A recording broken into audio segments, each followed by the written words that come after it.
കരുത്തരായിട്ടുള്ള കാവൽക്കാർ അങ്ങനെ വേണമെന്നുണ്ടെങ്കിൽ നമുക്ക് യൂറോപ്യൻ ഡോഗ്സിനെ പറയാൻ പറ്റില്ലേ ബ്രോ? പിന്നെന്താ, തീർച്ചയായിട്ടും നമുക്ക് വിശ്വസിക്കാം മറ്റേത് ബ്രീഡിനെക്കാട്ടിലും. തീർച്ചയായിട്ടും വിശ്വസിക്കാം. നമുക്ക് നമ്മുടെ ഒരു വീടായാലും നമ്മുടെ കോമ്പൗണ്ട് നമുക്ക് വിശ്വസിപ്പിക്കാൻ പറ്റും. അതാണ് ഡോബർമാൻ ബ്രീഡിന്റെ പ്രത്യേകത. അതിനകത്ത് തന്നെ നമ്മുടെ നമുക്കിപ്പോൾ യൂറോപ്യൻ ഡോബർമാൻ ഇത് നമ്മൾ വിശ്വസിച്ച് കഴിഞ്ഞാൽ ഇവർ ആ ഒരു വിശ്വാസം നമുക്ക് തിരിച്ചു തരും.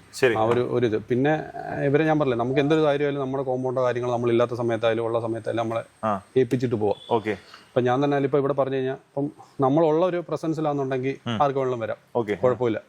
നമ്മളില്ലാത്തപ്പോഴത്തേനും ആ ആള് തന്നെ വന്നു കഴിഞ്ഞാൽ ചിലപ്പോൾ കുറച്ച് പ്രശ്നമായിരിക്കും. അതായത് നമ്മുടെ ജീവനും സ്വത്തിനും എല്ലാം കാവൽക്കാരാണ് അല്ലേ? തീർച്ചയായിട്ടും. അങ്ങനെയുള്ള ബ്രീഡാണ് നമ്മുടെ ഡോർമാൻസ്. അതിൽ തന്നെ നല്ല മാസീവായിട്ടുള്ള ഒരു ടൈപ്പാണ് നമ്മുടെ യൂറോപ്യൻ ഡോർമാൻസ് എന്ന് പറയുന്നത്. നമ്മൾ കൂടുതൽ നമുക്ക് അമേരിക്കൻ ടൈപ്പിൽ നമ്മളുണ്ട് ഷോ ചെയ്യാനൊക്കെ കണ്ടുള്ളൂ അല്ലേ? ഓക്കെ, അതിനകത്ത് തന്നെ നിങ്ങൾക്ക് ഹ്യൂജ് ടൈപ്പാണ്, അല്ല അത്യാവശ്യം നല്ല മാസ് ലുക്കുള്ള സാധനം വേണമെന്നുണ്ടെങ്കിൽ സൈസ് അല്ലേ? അതാണ് അമേരിക്കനെ കുറച്ചുകൂടി ഹൈറ്റ് ഒക്കെ വരും, പക്ഷെ ഇവര് കുറച്ചുകൂടി ഹൈറ്റ് കുറവല്ല, ഇച്ചിരി സൈസ് നല്ല ബ്രോഡായിട്ടുള്ള ചെസ്റ്റും കാര്യങ്ങളൊക്കെ, ബോൺസ് ഇതെല്ലാം വരും, ഹെവി ബോൺ സൈസ് ഒക്കെയാണ് വരുന്നത്. അതാണ് യൂറോപ്യൻ ഡോർമാൻ ഒരു ഫീച്ചേഴ്സ് ഓക്കെ. അവര് ചെയ്യുന്ന ഒരു ജോലി അവർ കൃത്യമായിട്ട് അത് അവർ ചെയ്യും. ഡ്യൂട്ടി അതായത് ഇപ്പം അവരുടെ ഡ്യൂട്ടി എന്ന് പറഞ്ഞാൽ നമ്മളെ അറിയിക്കുക എന്നുള്ളതാണെന്നുണ്ടെങ്കിൽ അവര് നമ്മൾ കറക്റ്റ് ആയിട്ട് നമ്മളെ അറിയിച്ചിരിക്കും ഉറപ്പായിട്ടും. പിന്നെ നമ്മൾ ഇല്ലാത്തൊരു സമയത്ത് തന്നെ ആയാലും വന്നു കഴിഞ്ഞാൽ ഇച്ചിരി പാടാ അകത്തോട്ടൊക്കെ കയറണമെന്നുണ്ടെങ്കിൽ പെട്ടെന്നൊന്നും നടക്കത്തില്ല. എനിക്ക് തോന്നുന്നില്ല വേറെ എത്ര ഏരിയ ഉണ്ടെന്നുള്ള ഇവർ ഓടിയെത്തുമല്ലേ ഇവർക്ക്. എനിക്ക് തോന്നുന്നു ഞാൻ മനസ്സിലാക്കിയെടുത്തോളം ഇവർക്ക് ഫുഡ് കുറച്ച് കൊടുത്താലും ഇവർക്ക് ഇച്ചിരി ഏരിയ ഉണ്ടെന്നുണ്ടെങ്കിൽ ഇവർക്ക് ഏറ്റവും ഇവർക്ക് ഹാപ്പിയാണ്. എന്ന് വെച്ചാൽ ഇവർക്ക് എത്ര കിട്ടിയാലും ഇവർക്ക് മുഴുക്കത്തില്ല, എല്ലായിടത്തും ഓടി ചാടി ഇവര് നടക്കും. അത്യാവശ്യം ഒരു ഹൈറ്റ് ഒക്കെ എന്ന് പറഞ്ഞു കഴിഞ്ഞാൽ ഇവരങ്ങനെ നമ്മൾ ഉദ്ദേശിച്ച ഒരു ചെറിയ മതില് എന്നാൽ ഇവര് പെട്ടെന്ന് അങ്ങനെ ചാടത്തൊന്നുമില്ല. കാരണം ഇവരൊന്നും ചിന്തിക്കുന്ന കൂട്ടത്തില്ല. എന്ന് വെച്ചാൽ അല്ലാതെ ബാക്കിയുള്ള റൂട്ട് ഇപ്പൊ എന്തെങ്കിലും ഒരു സ്റ്റേ ഡോഗ്സിനെ എല്ലാം കണ്ടു കഴിഞ്ഞാൽ ചാടി പോകുന്ന അങ്ങനത്തുള്ള അവരൊന്ന് നിന്ന് നോക്കി ശ്രദ്ധിച്ച് അവരൊന്ന് ആലോചിച്ചിട്ട് അവർ ചെയ്യത്തുള്ളൂ. അല്ലാതെ അങ്ങനെ ഇത് എന്റെ എക്സ്പീരിയൻസ് ആണ്. പിന്നെ അല്ലാതെ ചാടുമായിരിക്കും. എനിക്കിപ്പോ ഒരു ഇതിനു മുന്നേ ഒരു 6-7 വർഷം മുന്നേ തന്നെ എനിക്കൊരു യൂറോപ്യൻ മെയിൽ ഉണ്ടായിരുന്നു. അവനെ വളർത്തിയതിനു ശേഷമാണ്, അതിന് മുന്നേ ഞാൻ കുറെ ഡോഗ്സിനെ വളർത്തിയിട്ടുണ്ട്, അവനെ വളർത്തിയതിനു ശേഷമാണ് എനിക്ക് ആ യൂറോപ്യനകത്തോട്ടുള്ള ഒരു ഇഷ്ടം വന്നത്. ഇഷ്ടം എന്ന് പറഞ്ഞാൽ അവരുടെ ക്യാരക്ടർ, അവരുടെ ഓരോ രീതികളും കാര്യങ്ങളും ഇതൊക്കെ, പിന്നെ സൈസ്, പിന്നെ പറയില്ലേ ഇപ്പൊ ഇവരുടെ ഒരു ക്രോപ്പിംഗ്, ടൈൽ ഡോക്കിങ്, ഇങ്ങനത്തുള്ള സാധനങ്ങൾ.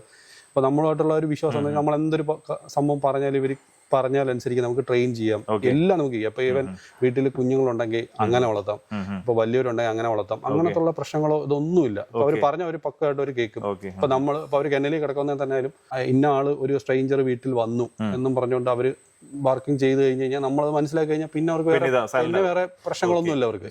പിന്നെ ഇൻ കേസ് അവർ പിന്നെയും കുറയ്ക്കുന്ന ഒരാളാന്നുണ്ടെങ്കിൽ നമ്മളൊന്ന് ഓൺ ചെയ്ത് കഴിഞ്ഞാൽ പിന്നെ വേറെ പ്രശ്നങ്ങളൊന്നും. എനിക്കിപ്പം ഈ ഒരു മെയിലും ഉണ്ട്, പിന്നെ ഇവരുടെ മദറും ഉണ്ട്. ഇതിനെ പിന്നെ ഞാനെങ്കിൽ നമ്മുടെ ഒരു ഫ്രണ്ടിന്റെ തന്നെ കിടന്നതാണ്. അപ്പൊ പുള്ളിയുടെ ബ്രീഡിങ്ങിനകത്തുള്ള ഒരു മെയിലിനാണ് ഞാൻ ഫാദറായിട്ട് വരുന്നത്. ലൈൻസ് എന്ന് പറയുമ്പോഴത്തേന് ഇവന്റെ ഫാദറും എല്ലാം സെയിം ലൈൻ തന്നെ. അഡോണിസ് ഐസി ബ്ലാക്ക് ഇൻറ്റു കിര എന്ന് പറയുന്ന ഫീമെയിൽ. കിരയുടെ ബാക്ക് സൈഡ് നോക്കി കഴിഞ്ഞാൽ പ്രൈഡ് ഓഫ് റഷ്യയാണ് വരുന്നത്.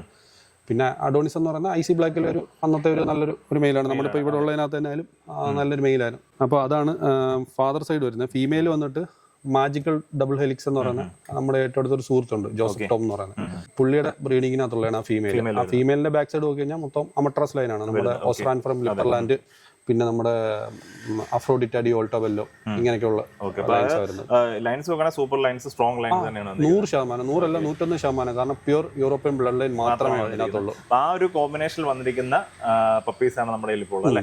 നമുക്ക് പപ്പീസ് ഇപ്പൊ എത്ര പേരുണ്ട്, എത്ര ദിവസം? 4 പപ്പീസ് ഉണ്ട്. ഒരു റെഡ് മെയിലും ഒരു റെഡ് ഫീമെയിലും, അതേപോലെ തന്നെ ഒരു ബ്ലാക്ക് മെയിലും ബ്ലാക്ക് ഫീമെയിലും. കൂടുതലും ഫീഡ് ചെയ്യുന്നതെന്ന് പറഞ്ഞാൽ ഡ്രൈ ഫുഡാണ് ഞാൻ ഫീഡ് ചെയ്യുന്നത്. പിന്നെ സപ്ലിമെന്റ്സ് എല്ലാം കൊടുക്കും. പിന്നെ വേണ്ടുന്ന ഞാൻ പറഞ്ഞില്ല എക്സസൈസ് കാര്യങ്ങൾ, പിന്നെ ചെറിയ വർക്കൗട്ട് ഒക്കെ കൊടുക്കണം. അത് എനിക്ക് സമയമുള്ളതുകൊണ്ട് പിന്നെ ഇതിന്റെ ഒരു ബാക്ക് സപ്പോർട്ടായിട്ട് നമ്മുടെ ഒരു പയ്യനുണ്ട്. അപ്പൊ അവൻ അതിന്റെ ഒരു ഫുൾ ക്രെഡിറ്റ് ആണ്. അവൻ അത് നോക്കിക്കോളും. അപ്പൊ അത് നമുക്കൊരു കാര്യം തന്നെ. പിന്നെ ഞാൻ സമയമുള്ളപ്പം വന്ന് ഞാനും ഈ പറയാൻ നിനക്ക് പിന്നെ എപ്പോഴും മദർ മിൽക്ക് എപ്പോഴും കൊടുക്കുന്നുണ്ടെന്ന് അവർക്ക് പാലിപ്പോ കുറവാ. പക്ഷെ എന്നാലും മാക്സിമം നമ്മളത് എത്രത്തോളം കൊടുക്കാൻ പറ്റും അത്രത്തോളം നമ്മൾ കൊടുക്കും. അതിനനുസരിച്ച് പപ്പീസിനെല്ലാം ഇമ്മ്യൂണിറ്റി വരും. പിന്നെ നമുക്കൊരു പിന്നെ വിശപ്പ് ബാക്കിയുള്ള കാര്യത്തിന് വേണ്ടിയിട്ട് നമ്മൾ ഡ്രൈ ഫുഡും ആഡ് ചെയ്യും, സപ്ലിമെന്റ്സ് എല്ലാം കൊടുക്കുന്നുണ്ട്. സപ്ലിമെന്റ്സ് എന്തായാലും ഈ ഒരു ബ്രീഡ്സിന് സപ്ലിമെന്റ്സ് അത്യാവശ്യം ഉറപ്പായിട്ടും ഇതൊന്നല്ല എല്ലാത്തിനും വേണം. ലാർജ് ബ്രീഡിന് പ്രത്യേകിച്ച് പറയേണ്ട ആവശ്യമില്ല, സപ്ലിമെന്റ്സ് കാൽസ്യം അല്ലേ അതിപ്പോ ലാർജ് ബ്രീഡ് എന്നല്ല, ഡോഗ്സിന് പൊതുവെയോ ഇല്ലെങ്കിൽ ഏതൊരു ആനിമൽസിനായാലും നമുക്കായാലും ഈ പറയുന്ന കഥ നമുക്ക് വേണം. വൈറ്റമിൻസ് ആൻഡ് സപ്ലിമെന്റ്സ് അല്ലേ. കറക്റ്റ് ലൊക്കേഷൻ ഉണ്ടോ ബ്രോ വരുന്നുണ്ട്? ലൊക്കേഷൻ നമ്മുടെ പുനലൂർ എന്ന് പറഞ്ഞ കൊല്ലം ജില്ല പുനലൂരിൽ നിന്ന് മാറിയിട്ട് കരവാളൂർ എന്ന് പറയും. ഓക്കെ. അപ്പൊ അവിടെ നിന്ന് ഒരു 6-7 കിലോമീറ്റർ സ്ഥലം വരും. ഇപ്പൊ ഉള്ളത് 4 ആൾക്കാരല്ലേ? 4 ആൾക്കാർ. ഇതാണ് നമ്മുടെ 4 ആൾക്കാർ. 2 ചോക്ലേറ്റ് ആൾക്കാരുണ്ട്, 2 അല്ലേ, 2 ബ്ലാക്ക് ആൻഡ് ടാൻ. ഇപ്പൊ കറക്റ്റ് എത്ര ദിവസം പറയുന്നത്? ഇതൊരു 40 ദിവസത്തിനകത്തായതേ ഉള്ളൂ. ഇതാണ് നമ്മുടെ puppies, 2 male puppy 2 female puppy. നമ്മുടെ സ്ട്രോങ് ലൈൻസ് ആണ്, സ്ട്രോങ് യൂറോപ്യൻ 100% അത് നമ്മൾ ഗ്യാരണ്ടിയാണ്. അജിത് പ്രോയുടെ നമ്പർ നമ്മളെ വീഡിയോക്കകത്ത് കൊടുത്തിട്ടുണ്ട്. അപ്പൊ ഇതിനെപ്പറ്റി കൂടുതൽ കാര്യം അറിയണമെന്നുണ്ടെങ്കിൽ നിങ്ങൾക്ക് വിളിക്കാവുന്നതാണ്. പിന്നെ അതുപോലെ നേരിട്ട് എപ്പോഴും നമുക്ക് നേരിട്ട് പപ്പി എടുക്കുമ്പോൾ എപ്പോഴും നേരിട്ട് വന്ന് കണ്ട് പിന്നെ ഉറപ്പായിട്ടും അങ്ങനെ എടുക്കുന്നതാണ് ഏറ്റവും നല്ലതായിട്ടുള്ളത്. ബ്രീഡർ എന്നൊന്നും നമ്മൾ അവകാശപ്പെടുന്നില്ല, കാരണം ഞാൻ ഇഷ്ടപ്പെട്ട് ഇപ്പം ഇവനെ എടുത്തതും ഇതിന്റെ ഫാദറിനെല്ലാം മേറ്റ് ചെയ്തെല്ലാം പ്രശാന്ത് എന്ന് പറഞ്ഞൊരു ചേട്ടനുണ്ട്, വളരെ അടുത്ത സുഹൃത്താണ്. അപ്പം പുള്ളിയുടെ നിന്നാണ്. അപ്പം ഞാൻ അങ്ങനെ അവരുടെ ഒരു സപ്പോർട്ട്, ഞാൻ പറഞ്ഞു നേരത്തെ പറഞ്ഞ ജോസഫ് ഇല്ലെങ്കിൽ പ്രശാന്ത് ഏട്ടൻ, ഇവരുടെ ഒരു സപ്പോർട്ട് ഇതിന്റെ പിന്നിൽ ഭയങ്കരമായിട്ടുണ്ട്. അപ്പൊ അതുകൊണ്ടാണ് ഞാൻ ചെയ്തത്. ഇല്ലെങ്കിൽ ഞാൻ ഇതുവരെ നമ്മൾ അങ്ങനെ ബ്രീഡ് ചെയ്തിട്ടൊന്നും അങ്ങനത്തെ ഒന്നുമില്ല. ഓക്കെ. കാര്യങ്ങൾ അറിയാം. ബ്രോയുടെ നമ്പർ വീഡിയോക്കകത്തുണ്ട്. കൊല്ലം ജില്ലയാണ്, നമ്മുടെ പുനലൂരിനാണ്. നിങ്ങൾ പപ്പീസിനെ നോക്കുന്നുണ്ടെങ്കിൽ നേരിട്ട് വരിക. എന്തായാലും സൂപ്പർ ക്വാളിറ്റി ആയിട്ടും ലൈൻസിന്റെ കാര്യത്തിലും നമ്മളെ പക്കയാണ്. നമ്മുടെ പ്യുവർ ആയിട്ടുള്ള നമ്മുടെ യൂറോപ്യൻ ഡോർമാനാണ് ഇപ്പോഴുള്ളത്.